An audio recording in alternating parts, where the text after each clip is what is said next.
ಆತನ ಮೇಲೆ ಹಲ್ಲೆ ಮಾಡೋದಕ್ಕೆ ಉಪಯೋಗಿಸಿದ್ದಂತಹ ಕೋಲು, ದೊಣ್ಣೆ, ಜೊತೆಗೆ ರಿಪೀಸ್ ಪಟ್ಟಿ, ಬೆಲ್ಟು ಇದೆಲ್ಲವನ್ನ ಕೂಡ ಈಗ ವಶಪಡಿಸ್ಕೊಂಡಿದ್ದಾರಲ್ಲ, ಇದನ್ನ FSL ಕಳಿಸಬೇಕು ಅಂತಕ್ಕಂಥ ನಿರ್ಧಾರಕ್ಕೆ ಪೊಲೀಸರು ಬಂದಿದ್ದಾರೆ.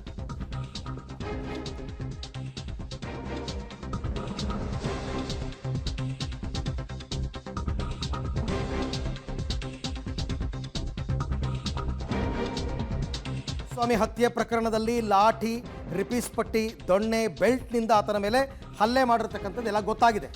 ಶೆಡ್ನ ಸೆಕ್ಯೂರಿಟಿಯಿಂದ ಏನೋ ಲಾಠಿಯನ್ನು ಪಡ್ಕೊಂಡು ಆರೋಪಿಗಳು ಹೊಡೆದಿದ್ದರಂತೆ.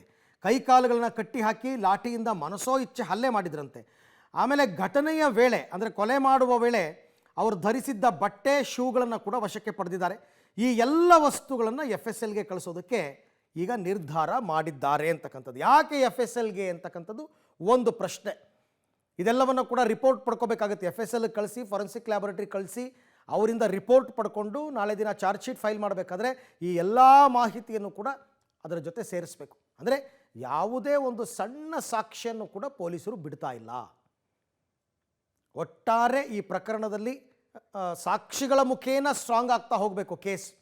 ಈ ಬಗ್ಗೆ ಮತ್ತಷ್ಟು ಮಾಹಿತಿ ನನ್ನ ಕೊಲೀಗ್ ಅಗೈನ್ ನರಸಿಂಹಮೂರ್ತಿ ಅವರಿಂದ ಪಡ್ಕೋತೀನಿ. ಮೂರ್ತಿ, ಈಗ FSLಗೆ ಕಳಿಸ್ಬೇಕು ಅಂತ ಇರ್ತಕ್ಕಂಥ ಆ ರಿಪೀಸ್ ಪಟ್ಟಿ, ಬಟ್ಟೆ, ಶೂಸು, ಲಾಠಿ, ಈ FSL ರಿಪೋರ್ಟು ಈ ಕೇಸ್ನಲ್ಲಿ ಹೇಗೆ ಅನುಕೂಲ ಆಗುತ್ತೆ, ಯಾವ ಕಾರಣಕ್ಕೆ ಕಳಿಸ್ತಾರೆ ಅಂತ? ಅರವಿಂದ, ಅವತ್ತು ಕೊಲೆ ನಡೆದಂತಹ ದಿನ ಶನಿವಾರ ರೇಣುಕಾಸ್ವಾಮಿಗೆ ಹೊಡೆಯೋದಕ್ಕೆ ಅಂತೇಳಿ ಸೆಕ್ಯೂರಿಟಿ ಬಳಿ ಇದ್ದಂತಹ ಲಾಠಿಗಳು, ರಿಪೀಸ್ ಪಟ್ಟಿ, ಬೆಲ್ಟು ಇವೆಲ್ಲವನ್ನು ಕೂಡ ಬಳಸಿದ್ದಾರೆ. ಹೀಗಾಗಿ ಅವುಗಳನ್ನ ಸೀಸ್ ಮಾಡಲಾಗಿದೆ. ಅವುಗಳ ಮೇಲೆ ಇವರ ಫಿಂಗರ್ ಪ್ರಿಂಟ್ ಇರುತ್ತೆ. ಅದ್ರ ಜೊತೆಗೆ ಈತನ ಮೇಲೆ ಹೊಡೆದಿರೋದಕ್ಕೆ ಗುರುತಿರುತ್ತೆ.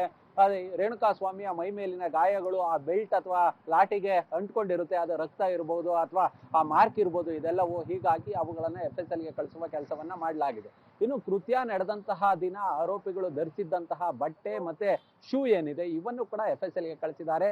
FSL ಅಲ್ಲಿ ರಿಪೋರ್ಟ್ ಬರುತ್ತೆ. ಈ ಹಿಂದೆ ಅಂದ್ರೆ ಯಾವಾಗ ಇವ್ರನ್ನ ಕಸ್ಟಡಿಗೆ ಪಡೆದುಕೊಂಡ್ರು ಆಗ ಸ್ಥಳ ಮಹಜರು ವೇಳೆ ಒಂದಷ್ಟು ಫುಟ್ ಪ್ರಿಂಟ್ ಏನಿತ್ತು ಅದು ಸಾಬೀತಾಗಿತ್ತು. ಫೋರೆನ್ಸಿಕ್ ಲ್ಯಾಬ್ ಅವರು ಬಂದು ಚೆಕ್ ಮಾಡಿದಂತಹ ಸಂದರ್ಭದಲ್ಲಿ ಇವರು ಓಡಾಟ ನಡೆಸಿದಂತಹ ಶೂಗಳ ಪ್ರಿಂಟ್ ಏನಿತ್ತು, ಅದು ಫುಟ್ ಪ್ರಿಂಟ್ ಏನಿತ್ತು, ಅಲ್ಲಲ್ಲ ಕೂಡ ಮ್ಯಾಚ್ ಆಗಿತ್ತು.